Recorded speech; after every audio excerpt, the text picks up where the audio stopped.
fixing my foundation. This is my foundation. There used to be a big concrete step here that was pooling water and eroding away our 200-year-old beams. I guess these would technically be like the sill plates, but there's just like this massive fucking beam.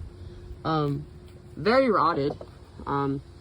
It's less bad here because like this part of the house is small, but if you notice, we peeled away a bunch of the siding here to get a peek at some of the damage to, I guess, like the sill plate or the beam, the really old beam that goes along here, as well as the vertical member that goes up.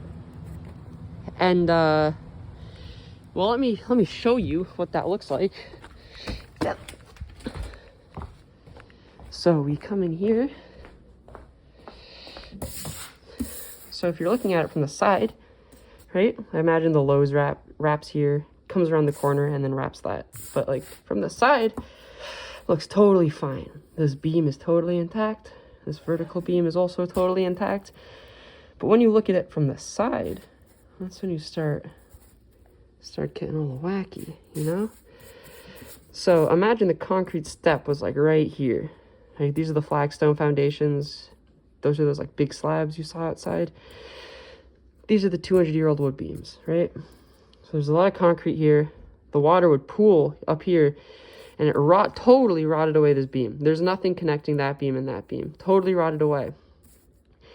From the side, it looks good, right? So like all the force is coming down here, but inside, a sizable chunk is just totally rotted away, right? So it's not ideal.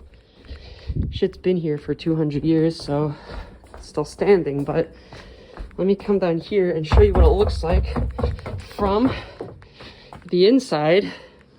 Woo, look at all that light coming into my basement. It's beautiful. So if you look up here, that's the outside sheathing of the house. That's the beam that's totally eroded away. You see that? You see that little thing jutting out right there? That's the vertical member sitting on top of a half rotten beam right there. So not great. House is still standing because, you know, it's made out of big old logs, but shit's not good. Also, look at these joists. These joists aren't even in the old ass joist holes. They have this other piece of wood that it's like sitting on. My fucking stove and all my counters being held up by the sheer force of this nail, that nail, that nail, and that nail. It's awesome. But hey, at least the previous owners, where is it? At least the previous owners left me with a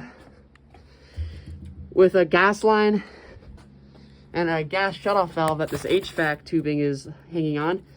So if I ever wanted to install a gas stove above this crumbling foundation, I can do that. All right. All right. See you in the next one.